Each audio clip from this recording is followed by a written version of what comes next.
Okay, welcome back to Acts chapter 2, the day of Pentecost in Jerusalem, the birthing of the Church of Jesus Christ, which is still going on today by the power of the Holy Spirit. We ended up last time in verse number 3, which I read very quickly because we were running out of time. There appeared to them tongues as of fire, distributing themselves, and they rested on each one of them. The artists who draw this always have these little flames on top of people's heads and make them look like candlesticks, and I don't know, the flames rested on each one of them. It doesn't say on their head, so I don't know how we should actually picture this in our mind's eye.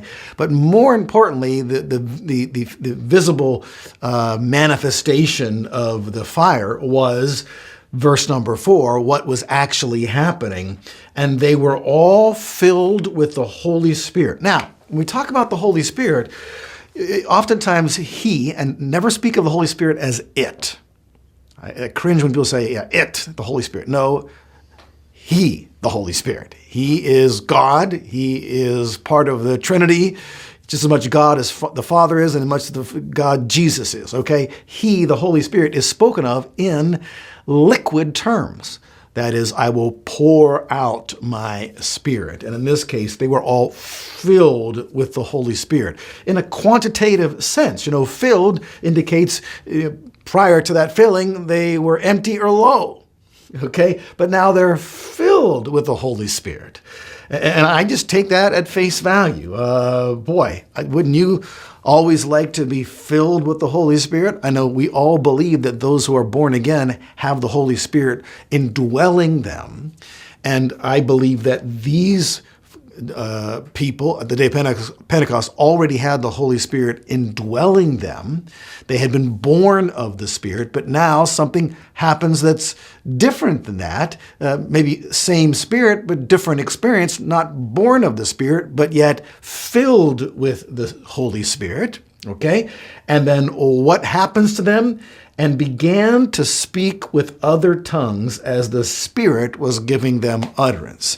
And as we continue reading here, which we will do, it's obvious that they were speaking, as far as we can tell, known languages from the surrounding areas and regions and countries, and they were praising God in those languages.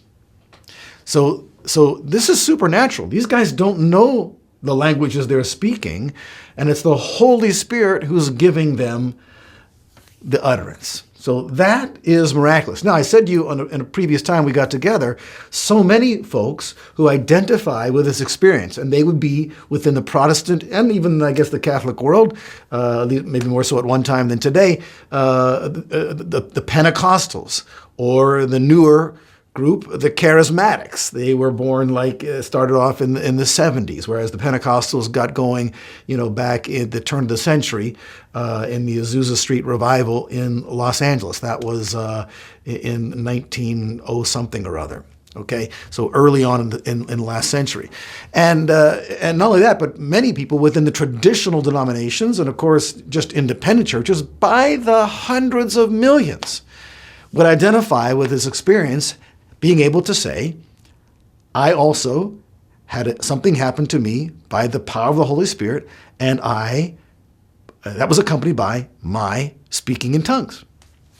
Okay, David Barrett, who is perhaps the late David Barrett, the foremost church statistician, I would say, worked for the International Mission Board of the Southern Baptists for a number of years before his passing, but gathering all the statistics about all the Christian activity around the world. And it was him who said that the Pentecostal/Charismatics make up the largest distinct group of Protestants that exists in the world, okay? So this is not just a little tiny splinter group or a little tiny cult. Well, when you start traveling in Africa and Eastern Europe and Asia, you start running into the Pentecostals. It gets harder and harder to find just a straight-laced, non-tongue-speaking evangelical when you get out of the United States, okay?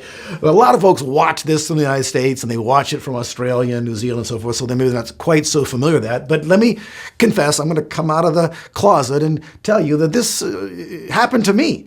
It was when I was just 17 or 18 years old, I visited a Pentecostal church. The pastor of that church on that Sunday evening that I visited invited people to come forward who wanted to be baptized in the Holy Spirit. I really had no idea what that was, but I wanted anything I could get from God. And so I walked forward. I was a shy kid at the time, but I walked forward, and I was the only person, and they took me in a back room, and to make a long story short, I'm going to tell you the longer version the next time we get together, but to make a long story short, within probably a half hour's time, I was speaking fluently, rapidly, in what I knew was an Oriental language that I had never learned. And I had no idea what I was saying, and I didn't have any idea what language it was. Now, and I'll tell you some of this next time, later on, I had someone identify my language as being Japanese. And on 3 occasions, people who had some actual knowledge of Japanese and who heard me speaking in tongues told me I was speaking Japanese, and they told me what I said in Japanese. And in each case, what I said in Japanese certainly was in no contradiction with the Bible. A couple times it was, praising of God and thanking God. And so when people today tell me that this was only for the apostles and this all ceased after the book of Acts was completed, they get to me too late because it already happened to me. Okay, and I got lots and lots of friends who would have the same thing. Now, does that make me superior? Oh my goodness, no. Does that make me more holy? Oh, I can tell you, absolutely not. And this is a gift, okay? And I want to talk about that gift, how that gift relates to you. And if you're interested in speaking in tongues, I might just be able to help you receive that. Okay, all right, can't wait.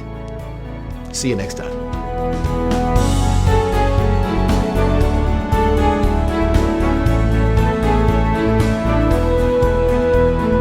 HeavenWord 7 is made possible by the financial support of viewers like you. Thank you.